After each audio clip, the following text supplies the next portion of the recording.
साबरमती नदी के किनारे एक बहुत बड़ा गांव बसा हुआ है। गांधी जी की याद में यहाँ के लोगों ने इस गांव का नाम गांधीनगर रखा और गांधी जी के आदर्शों पर पूरा गांव चलता है। हमारे गांधीनगर में आज भी ऐसा लगता है कि बापू आज भी हमारे साथ में ही है और जरूरत पड़ने पर हमें राह दिखाते हैं। सही कहा यार, तभी तो आज भी यहाँ पर लोगों के दिल में इंसानियत बची हुई है और जब भी किसी को मदद की जरूरत होती है तो कई लोग एक साथ उसकी मदद करने के लिए आ जाती है। यही तो बापू ने सिखाया था हमें कि इंसानियत को कभी भी अपने अंदर से खत्म मत होने देना। बरसात का महीना शुरू होता है और तेज बारिश होने की वजह से साबरमती नदी का पानी कई गुना बढ़ जाता है। इस साल तो जबरदस्त बारिश हो रही है। अगर यही हाल रहा तो बारिश का पानी नदी में बाढ़ भी ला सकता है। पिछली बार जब बाढ़ आई थी तो देखा था तुमने कैसे जीना दुश्वार हो गया था, घर के अंदर तक पानी घुस गया था। गांधीनगर के लोगों को जिस बात का डर था वही हुआ। तेज बारिश की वजह से साबरमती नदी में बाढ़ आ गई और लोगों के घर में पानी घुसने लगा। लोगों का घर से बाहर निकलना तक मुश्किल होने लगा। सारे रास्ते, सड़कें और गलियां पानी से भर गईं। देखा, जिसका डर था आखिर वही हुआ ना। अब कैसे बरसात का मौसम बीतेगा ये तो ऊपर वाला ही जाने। यार, मेरे घर पर तो राशन भी खत्म होने वाला है। बाढ़ के पानी की वजह से रास्ता पूरी तरह से बंद हो गया है। कस्बे से बाहर जाना नामुमकिन सा हो गया है। गांधीनगर में बाढ़ की वजह से शहर से सारे कनेक्शन टूट गए थे। अब लोगों के पास घर के अंदर जितना राशन और बाकी खाने पीने की चीजें बची थीं, धीरे धीरे सबका सामान खत्म होने लगा था। किशन यार, आज घर में बचा हुआ राशन खत्म हो चुका है। अगर तेरे घर में कुछ बचा है तो मुझे दे दे। मेरे घर का सारा सामान तो कल रात को ही खत्म हो चुका है। आज इसी वजह से हमने नाश्ता भी नहीं किया। इसी तरह से सभी लोगों की अब भूखों मरने की नौबत आ चुकी थी।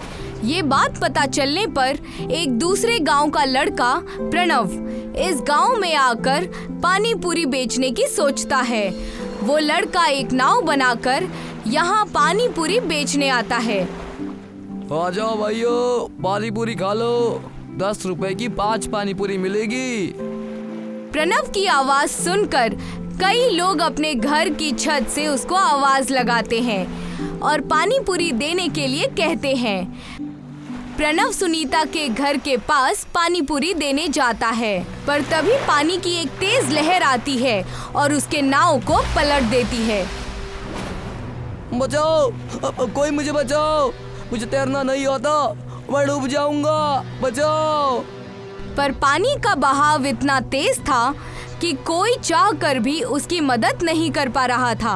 आखिरकार प्रणव बाढ़ के पानी में बहकर इस गांव से बाहर पहुंच गया और एक दरख्त के पास जाकर रुका। अरे बाप रे, आज तो मैं मर ही गया था। ये लकड़ी की नाव तो मुझे पानी पूरी नहीं बेचने देगी। अब कोई दूसरा ही तरकीब ढूंढनी होगी। प्रणव जंगल से घर की तरफ जा ही रहा था कि तभी उसकी नजर पहाड़ी के किनारे उड़ रहे बादलों पर जाती है। उसके दिमाग में ख्याल आता है कि वो बादलों की एक नाव बनाएगा और उस पर पानी पूरी बेचेगा, और वो बादलों के पास जाता है। क्या मैं यहाँ से कुछ बादल ले जा सकता हूँ? मुझे एक नाव की जरूरत है। हाँ, ये सारे बादल तो कुदरत के देन है। तुम इनका इस्तेमाल अपने लिए कर सकते हो, पर एक बात का ध्यान रखना, अगर तुम्हें कभी भी इन बादलों का इस्तेमाल लालच और अपनेपन के लिए किया तो ये उल्टा तुम्हें ही नुकसान पहुंचाएंगे। ठीक है, मैं कभी भी इनका इस्तेमाल लालच के लिए नहीं करूंगा। अब मुझे जल्दी से कुछ बादल दे दीजिए, मुझे पानी पूरी बेचने जाना है। प्रणव पहाड़ी पर उड़ रहे कुछ बादल निकालता है और उनकी नाव बनाकर उनमें पानी पूरी भरता है और गांधीनगर के लिए निकल पड़ता है। इस बार भी तेज लहरें चल रही हैं। लहरें प्रणव की जादुई बादल की नाव से टकराती हैं, पर वो नाव को कोई भी नुकसान नहीं पहुंचा पाती। देखा, अब मैं इस बादल में भी पानी पूरी बेच सकता हूँ। ये लहरें मेरा कुछ नहीं बिगाड़ सकती। प्रणव फिर से पानी पूरी बेचने के लिए आवाज लगाता है। आ जाओ भाइयों, पानी पूरी खा लो, ताजी ताजी पानी पूरी है। प्रणव की आवाज सुनकर सुनीता अपनी छत पर जाती है और प्रणव को आवाज लगाती है। अरे भैया, कैसे हो आप? उस दिन तो आपकी नाव भी बह गई थी बाढ़ में, आज जरा ध्यान रखना। आप फिक्र मत कीजिए आपा, आज ऐसा कुछ नहीं होगा। अब मेरे पास बादलों की नाव है, इसमें तेज लहरों का भी कोई असर नहीं होता। आप बस पानी पूरी खाइए। बहुत भूख लगी है, 20 रुपए की दे दो।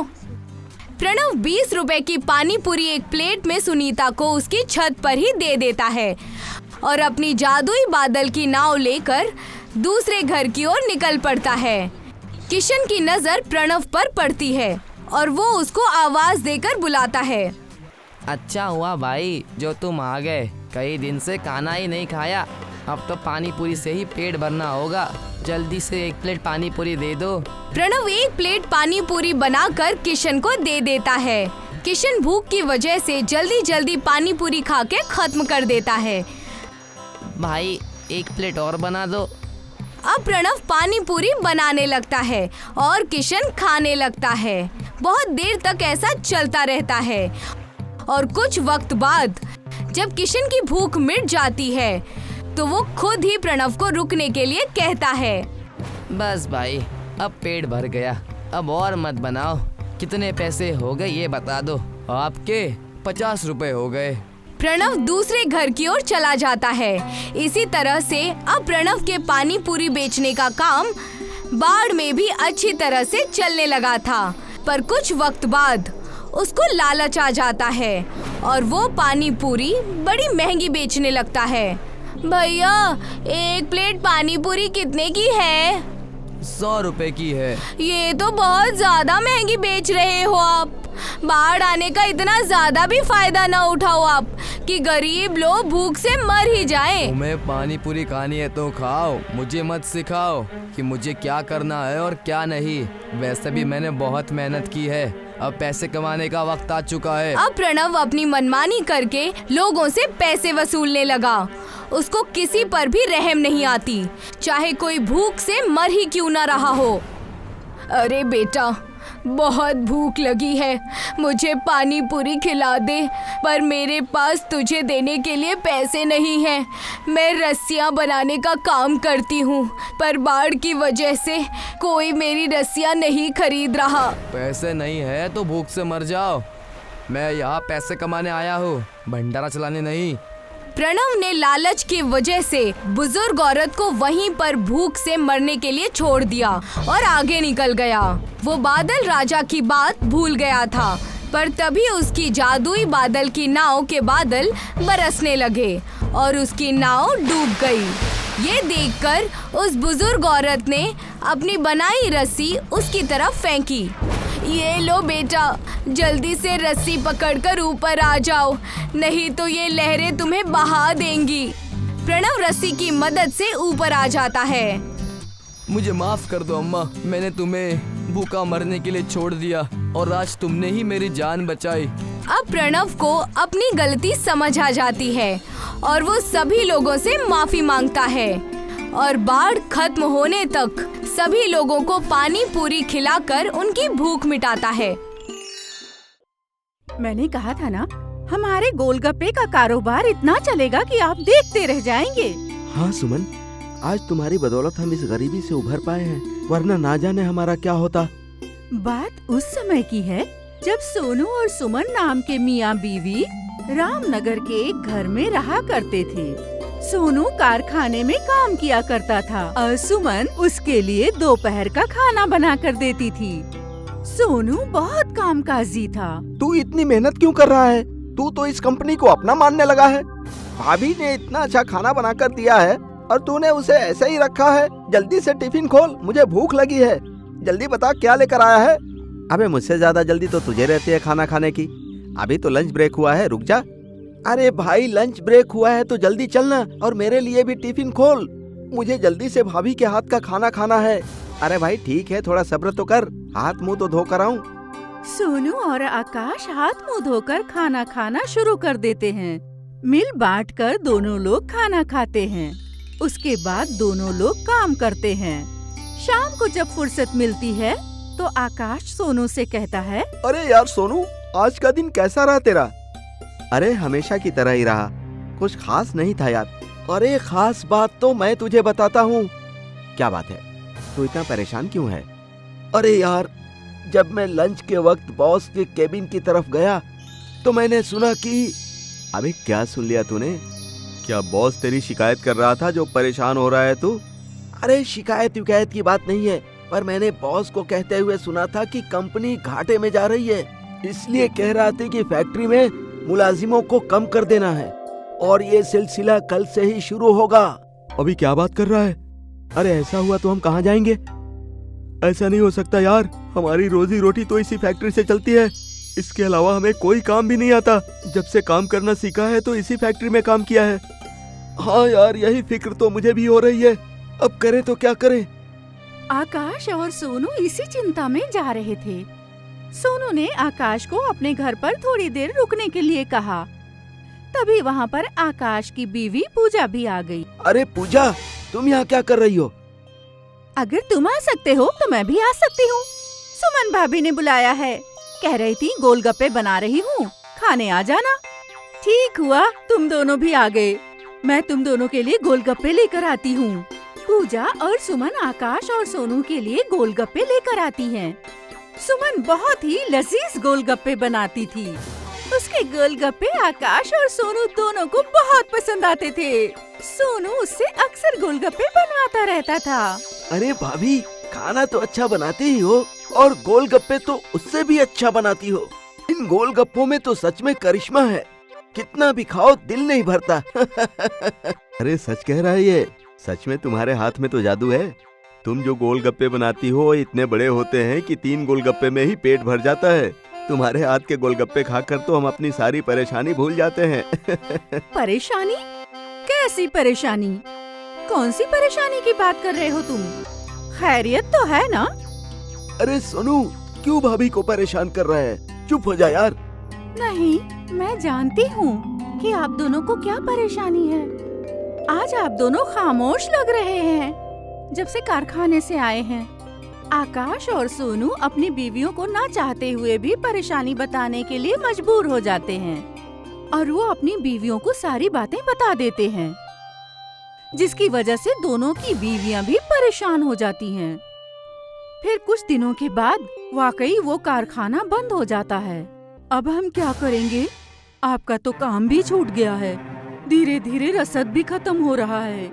हाँ, मैं काम की तलाश तो कर रहा हूँ, पर क्या करूँ, कोई काम ही नहीं मिल रहा है। अगर कोई काम नहीं मिला तो घर कैसे चलेगा? सुमन, बहुत भूख लगी है, कुछ खाने को हो तो दो। कुछ नहीं है खाने के लिए, बस 4 गोल गप्पे रखे हैं और थोड़ा सा पानी है। चलो तो उन्हीं को ले आओ, 2 तुम खा लेना, 2 मैं खा लूंगा। अब कल की कल सोचेंगे। सोनू और सुमन दोनों गोलगप्पे खाते हैं और आने वाले दिन के बारे में सोचने लगते हैं। तभी सुमन खड़ी हो जाती है। क्या हुआ? तुम गोलगप्पे खाते खाते खड़ी क्यों हो गई? अगर आपको ठीक लगे तो मेरे मन में एक ख्याल आया है। कैसा ख्याल? आप लोगों को ऐसा लगता है ना कि मैं गोलगप्पे लजीज बनाती हूँ, तो क्यों ना मैं गोलगप्पे बनाकर बाजार में बेचना शुरू कर दूं। वैसे तरकीब तो तुम्हारी अच्छी है, गोलगप्पे खाना तो हर कोई पसंद करता है, पर उसके लिए पैसे कहाँ से आएंगे? आप फिक्र क्यों करते हो? आपने मेरे कानों के लिए बालियां बनवाई थी ना, वो किस दिन काम आएंगी? नहीं नहीं, तुम्हारे गहने में नहीं बेच सकता। जेवरात बुरे वक्त में काम आते हैं। जब खाने के लिए खाना नहीं बचा है तो इन जेवरों का क्या करूंगी मैं? सुमन और सोनू बालियां बेचकर गोलगप्पे बनाने का सामान ले आते हैं और सुमन अपने हाथों से गोलगप्पे बनाकर तैयार करती है। सोनू और सुमन उन गोलगप्पों को बेचने के लिए बाजार के लिए निकलते हैं। गोलगप्पे गोलगप्पे गोलगप्पे, तीखे मीठे गोलगप्पे, जायकेदार लजीज गोलगप्पे, आइए आइए, एक बार खाओगे बार बार आओगे। गोलगप्पे गोलगप्पे गोलगप्पे। बाजार में बहुत सारे गोलगप्पे वाले थे, इसलिए उनके पास कोई भी गोलगप्पे खाने नहीं आता, जिसकी वजह से 3 दिन तक उनके गोलगप्पे नहीं बिकते हैं। अरे यहाँ बाजार में हर तीसरी दुकान गोलगप्पे की है, हमारे गोलगप्पे तो बिक ही नहीं रहे हैं। अगर इसी तरह से चलता रहा तो ये कारोबार करके भी कोई फायदा नहीं होगा। मैंने इतने प्यार से गोलगप्पे बनाए और कोई खाने आ ही नहीं रहा है। ये तो बहुत गलत हो रहा है। अब हमारे घर का खर्चा कैसे चलेगा? सोनू और सुमन वहीं पर मायूस होकर बैठ जाते हैं। तभी उनकी नजर दुकान के बाहर एक बोर्ड पर पड़ती है। सुनिए जी, गौर कीजिए, इस बोर्ड पर क्या लिखा हुआ है? क्या लिखा है? दुकानदार की स्कीम लिखी हुई है। अगर हम भी अपने गोलगप्पे की दुकान पर पेशकश चालू करें तो हो सकते हैं हमारे गोलगप्पे भी बिकने शुरू हो जाएं। जब तक लोगों को हमारे गोलगप्पे का स्वाद ही नहीं पता चलेगा तो वो खरीदार कैसे बनेंगे? मैं कुछ समझा नहीं। सुमन सोनू को सारी बात बताती है और सोनू कहीं से थोड़ा सा सामान लाकर सुमन को देता है। सुमन एक गोलगप्पे को बाहुबली गोलगप्पे का आकार देती है। अरे ये तो तुमने सच में एक बाहुबली गोलगप्पा बना दिया। अब तो इस गोलगप्पे को खाने के लिए हमारे पास हर कोई आएगा। इस बाहुबली गोलगप्पे के साथ मैंने एक बंदिश रखी है कि जो इस बाहुबली गोलगप्पे को खाएगा उसको 100 रुपए इनाम दिया जाएगा। सोनू जोर जोर से अपनी पेशकश को बाजार में सबको सुनाता है, जिसकी वजह से उसके बाहुबली गोलगप्पे को देखने के लिए भीड़ इकट्ठा हो जाती है। हाँ तो भाइयों सुनिए, जो इस बाहुबली गोलगप्पे को खाएगा उसे 100 रुपए इनाम दिया जाएगा। इस मुकाबले में जो जो हिस्सा लेना चाहता है वो इस तरफ आ जाए। ये बाहुबली गोलगप्पा जो खाएगा वो बाहुबली कहलाएगा। हाँ। सोनू के इस तरह से कहने पर भीड़ इकट्ठा हो जाती है और दो लोग आपस में गोलगप्पा खाने की होड़ लगाते हैं, पर वो हार जाते हैं। उनकी देखा देखी उस बाहुबली गोलगप्पे को खाने के लिए और लोगों की भीड़ इकट्ठा होती है। अरे भाई, आपके यहाँ के गोलगप्पे बहुत लजीज हैं। हालांकि हम इस मुकाबले को जीते नहीं हैं, मगर फिर भी बहुत मजा आया बाहुबली गोलगप्पे खाने में। अरे यार सच में ये जनरल गोलगप्पे खा खा कर हम तो ऊब गए थे। अब ये बाहुबली गोलगप्पा बाजार में आया है, इसको तो देखते ही मुंह में पानी आ रहा है। अरे जनाब, खाकर देखिए, बाजार में सबसे अच्छा गोलगप्पा यही है। एक बार खाओगे तो बार बार यहीं पर खाने आओगे। क्या कह रहे हो जनाब? क्या ये गोलगप्पे सच में अच्छे हैं? अरे अगर मेरी बात पर यकीन न हो तो खाकर देख लीजिए। जीत गए तो 100 रुपए इनाम है। सभी भीड़ में बाहुबली गोलगप्पे के बारे में चर्चा करते हैं और बाजार के सभी लोग सुमन की दुकान पर गोलगप्पा खाने का मुकाबला करने आ जाते हैं। उनकी दुकान अब बाहुबली गोलगप्पे के नाम से मशहूर होने लगी थी। उसी बाजार में एक नत्थू पहलवान नाम का आदमी रहता था, जो सभी के गोलगप्पे मुफ्त में खाता था। वो सुमन की दुकान पर भी गोलगप्पे खाने के लिए आ जाता है। अरे ओ, नई दुकान खुली है, चल जल्दी से 5 प्लेट गोलगप्पे बना दे। जनाब गोलगप्पे तो मैं बना दूंगा, मगर हमारे यहाँ का बाहुबली गोलगप्पा खाकर बताइए। अगर आप ये गोलगप्पा खा लिए तो हम आपको साल भर फ्री गोलगप्पे खिलाएंगे। अरे बस इतनी सी बात है, तो चल एक काम कर, इस शर्त में एक चीज और जोड़ ले। एक नहीं, मैं 5 बाहुबली गोलगप्पे खाकर दिखाऊंगा, समझ गया? अगर आप ये गोलगप्पा नहीं खा पाए तो आपको मुफ्त में खाने की आदत को छोड़नी पड़ेगी। ठीक है, हमें मंजूर है। नत्थू पहलवान के सामने 5 बाहुबली गोलगप्पे रख दिए जाते हैं और नत्थू पहलवान बाहुबली गोलगप्पे खाने की जद्दोजहद करता है, लेकिन वो उसमें हार जाता है और वो अपनी शर्त के अनुसार मुफ्त में गोलगप्पे खाना छोड़ देता है। सभी सोनू को शुक्रिया कहते हैं और उसकी बहुत तारीफ करते हैं।